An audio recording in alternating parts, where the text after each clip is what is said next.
فقد قال النبي صلى الله عليه وسلم الدين النصيحة.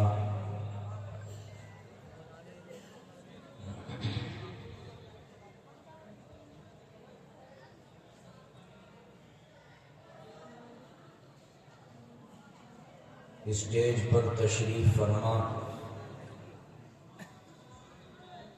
مکرم و معزز علماء کرام و قرائے عظام، میرے محترم بھائیوں اور بزرگوں،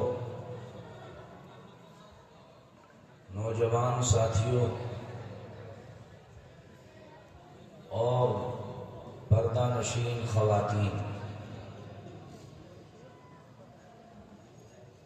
تھوڑی دیر کے لیے آپ حضرات کے سامنے حاضر ہوں۔ اصل بیان ہوگا دارالعلوم دیوبند کے مایہ ناز استاذ حضرت مولانا عبد الرزاق صاحب دامت برکاتہم کا۔ 2-3 دن سے میرا گلا بھی خراب ہے بہت زیادہ، اب تو تھوڑی تھوڑی آواز نکل رہی ہے، 2 دن پہلے بہت خراب تھا، اس لیے میں چند منٹ کے لیے آپ حضرات کے سامنے حاضر ہوں اور آقا علیہ الصلوۃ والسلام کی حدیث شریف کا ایک ٹکڑا پیش کیا ہے آپ کے سامنے، اسی کا ترجمہ اور مطلب مختصر سی تشریح آپ حضرات کے سامنے پیش کرنے کی سعادت حاصل کرتا ہوں۔ اللہ تبارک و تعالی ہم سب کو ان باتوں پر عمل کی توفیق نصیب فرمائے۔ میں نے حضور اکرم صلی اللہ تعالی علیہ وسلم کی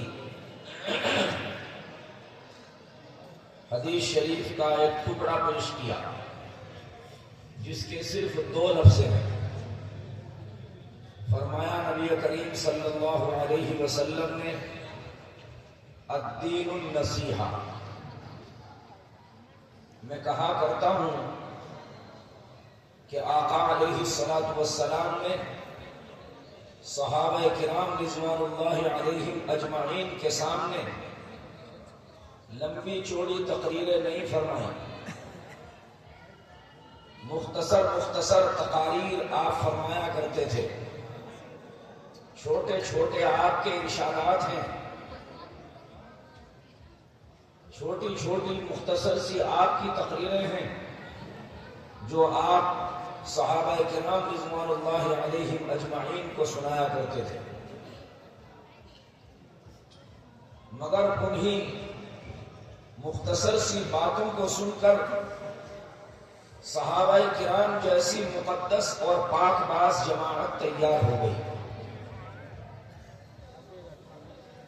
کہ اس آسمان کے نیچے اور اس زمین کے اوپر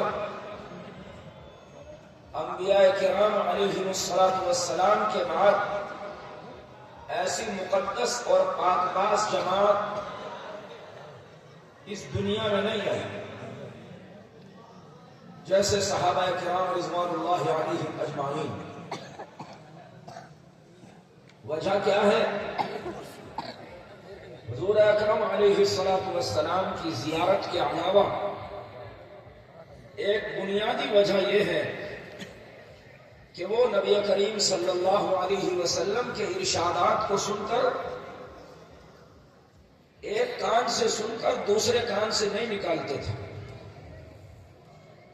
بلکہ زندگی بھر کے لیے ان کو پلے سے باندھ لیا کرتے تھے، ان باتوں پر عمل کرتے تھے۔ آپ سے کوئی بات سن لی، آپ کی مبارک زبان سے کوئی ارشاد کانوں میں پڑ گیا، زندگی بھر کے لیے اس کو معمول بنا لیا، کبھی اس کو نہیں چھوڑا۔ ہمارا حال یہ ہے، ہم مختلف نیتوں سے دین کی باتیں سنتے ہیں، جلسہ گاہ میں آتے ہیں، مختلف نیتیں ہوتی ہیں، کانوں کی لذت بھی مقصود ہوتی ہے، تو ظاہر ہے جب عمل کی نیت نہ ہو تو نہ کہنے والے کو فائدہ اگر اس کی زندگی میں عمل نہ ہو اور عمل کی نیت نہ ہو، اور نہ سننے والوں کو فائدہ۔ کہنے والے کو بھی فائدہ اس وقت ہوتا ہے جب وہ ان باتوں پر عمل کی نیت رکھتا ہو، اور سننے والوں کو بھی فائدہ اسی وقت ہوتا ہے جب وہ سنی ہی باتوں پر عمل کی نیت سے بیٹھے اور عمل کی نیت سے باتوں کو سنیں، تبھی فائدہ ہوتا ہے۔ نبی کریم علیہ السلام کے پاس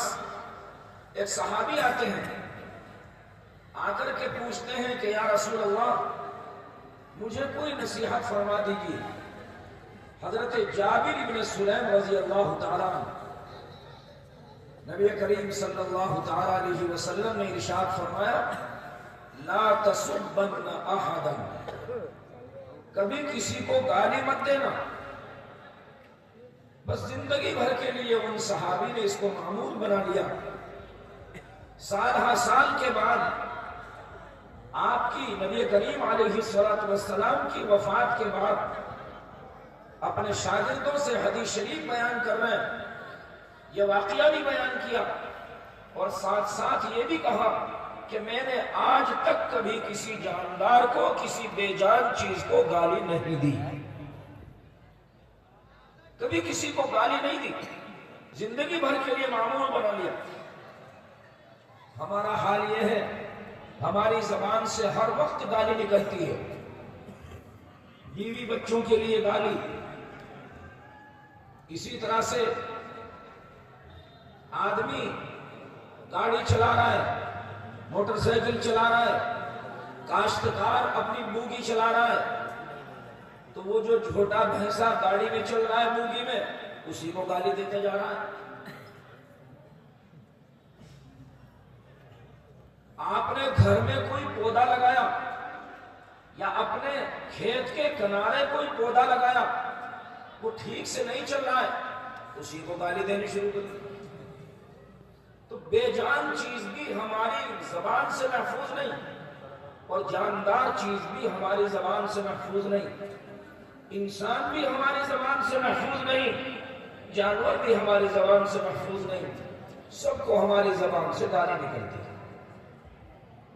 مذاق میں بھی گالی، حقیقت میں بھی گالی، اور ایسی خطرناک قسم کی گالیاں کہ جو مشہور ہے کہ نہ اٹھائے اٹھے، نہ دھرے نہ دھری جائے، نہ اٹھائی جائے، ایسی گالیاں دیتے ہیں۔ تو زندگی میں عمل نہیں، اسی لیے نہ عمل کا ارادہ، نہ عمل کی نیت، تو فائدہ نہیں ہوتا، اور اگر عمل کی نیت ہوتی ہے تو فائدہ ہوتا ہے۔ قرآن کریم میں اللہ تبارک و تعالی نے ارشاد فرمایا تبارک الذی جعل فی السماء بروجا وجعل فیہا سراجا وقمرا منیرا وهو الذی جعل اللیل والنہار خلفا لمن اراد ان یذکر او اراد شکورا۔ فرمایا اللہ تبارک و تعالی نے عالی شان ہے وہ ذات، بلند بالا اور بڑی ہے وہ ذات کہ جس نے آسمان میں ستارے بنائے، روشن چاند بنایا، چراغ یعنی سورج بنایا، اور اس نے رات اور دن کو بنایا جو ایک دوسرے کے آگے پیچھے آنے جانے والے ہیں۔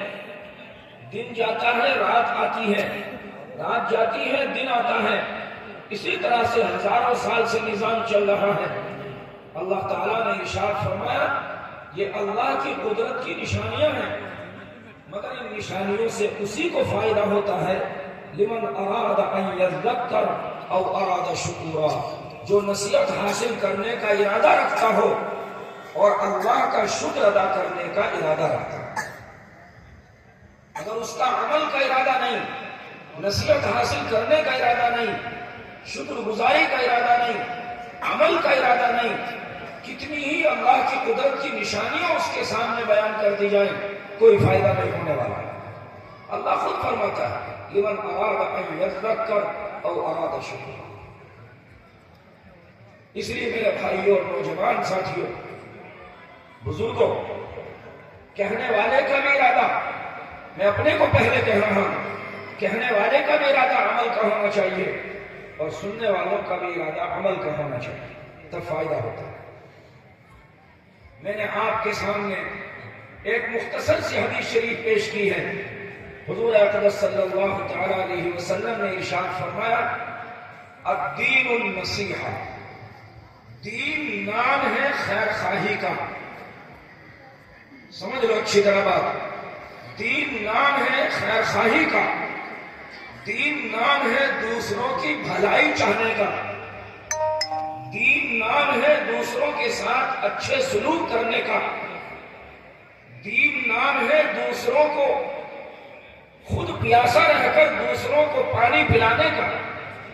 دین نام ہے خود بھوکا رہ کر دوسروں کو کھلانے کا، دین نام ہے خود تکلیف اٹھا کر دوسروں کو راحت اور آرام پہنچانے کا۔ اس کا نام ہے دین۔ جس کی زندگی میں یہ چیز ہے وہ دیندار ہے۔ اگر کوئی شخص 5 وقت کی نماز پڑھتا ہے، روزے رکھتا ہے، نفلی نمازیں بھی پڑھتا ہے، نفلی روزے بھی رکھتا ہے، اسی طرح سے اور دیگر نیک اعمال اس کی زندگی میں ہیں بہت سارے، مگر خود غرض ہے، مفاد پرست ہے، اپنے راحت کی فکر ہے، بس اپنے آرام کی فکر ہے، اپنی ہی فکر ہے زندگی میں، کسی دوسرے کی کوئی فکر نہیں، تو یہ آدمی دیندار نہیں۔ جو آدمی خود غرض ہے، جو آدمی مطلب پرست ہے، جو آدمی اپنا الو سیدھا کرنا چاہتا ہے، دوسرے تکلیف میں مبتلا ہو جائیں، اسے کوئی